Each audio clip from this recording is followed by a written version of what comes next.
இந்த எபிசோடில் நாம இயக்குனர் ஆகாஷ் பாஸ்கரன் இயக்கத்தில் இணைந்திருக்கிற இதயம் முரளி படத்தை பற்றி பார்க்க போகிறோம். இந்த படத்தோட கதையை பற்றி பார்த்தோம்னா, பள்ளி பருவத்தில் பிரீத்தி முகுந்தனை பார்த்ததும் காதலிக்க தொடங்கும் அதர்வா அந்த காதலை அவரிடம் சொல்ல முடியாமல் தயங்குகிறார். ஒரு கட்டத்தில் காதலை சொல்லப்போகும் நேரத்தில் பிரீத்தி முகுந்தன் இரட்டையர் என்ற உண்மை தெரிய வருது. இதனால் இதுவரை யாரை காதலித்தோம் என்ற குழப்பத்தில் அதர்வா காதலுக்கு முற்றுப்புள்ளி வைக்காரு. அதன் பிறகு மருத்துவக் கல்லூரியில் படிக்கும்போது கையாடு லோகர் மீது அதர்வாவுக்கு காதல் ஏற்படுது. அந்த காதலையும் சொல்ல முடியாமல் தவிக்கிறார். படிப்பு முடிந்து சொந்த ஊருக்கு கையாடு லோகர் செல்லும் போதும் காதலை சொல்ல முடியாமல் மனதுக்குள்ளேயே பூட்டி வைக்கிறாரு அதர்வா.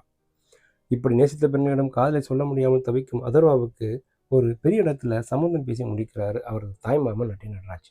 திருமணத்துக்கு முன்பாக மனதில் பூட்டி வைத்த காதலை சொல்லிவிட வேண்டும் என்று முடிவுக்கு வராரு அதர்வா. அதர்வா தன் நேசித்த பெண்ணிடம் காதலை சொன்னாரா? தனக்காக பார்த்து வைத்த பெண்ணை திருமணம் செய்து கொண்டாரா? என்ன நடந்தது? இதான் இந்த படத்தோட மீதி கதை. இந்த படத்துல கலகலப்பான கதாபாத்திரத்துல கலக்கியிருக்காரு அதர்வா. காதலை சொல்ல முடியாமல் தவிக்கும் இடங்கள்ல யதார்த்த நடிப்பை கொடுத்திருக்காரு. சிறிது நேரமே வந்தாலும் நிலைவில் நிற்கும்படியாக நடிப்பை கொடுத்திருக்காங்க கையாடு லோகர். அதிர்வை தாண்டி காதல், எமோஷனல் நடிப்பும் தனக்கு வரும் என்று நிரூபித்திருக்காங்க பிரீத்தி முகுந்தன். நட்டி நடராஜ் இருப்பு படத்துக்கு சிறப்புன்னு சொல்லலாம். பரிதாபங்கள் சுதாகன் காமெடி அத்தனையும் சராவடி. அஞ்சு சூரியன், ஜொனிதா காந்தி, ரக்ஷன், தமன், நிகாரிகா, ஏஞ்சலின், டிராவல் செல்லம் உள்ளிட்டோரின் பங்களிப்பும் ரசிக்க வச்சிருக்கு. பகத் பாசில் மற்றும் சினி ஜெயந்த் ஆகிய நடிப்பும் கலகலப்பாக இருக்கு. மனோஜ் பிரமாச்சன் ஒளிப்பதில் காட்சிகள் கலர்ஃபுல்லாக இருக்கு.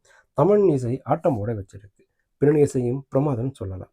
கலகலப்பான காட்சிகள் படத்துக்கு பலம். இரண்டாம் பாதியில் திரைக்கதையில் இன்னும் கவனம் செலுத்திருக்கலாம்னு தோணுது. காதல், எமோஷனல் கலந்த கதையில் நகைச்சுவைக்கு முக்கியத்துவம் கொடுத்து அனைத்து தரப்பினரும் ரசிக்க வச்சிருக்காரு இயக்குனர்.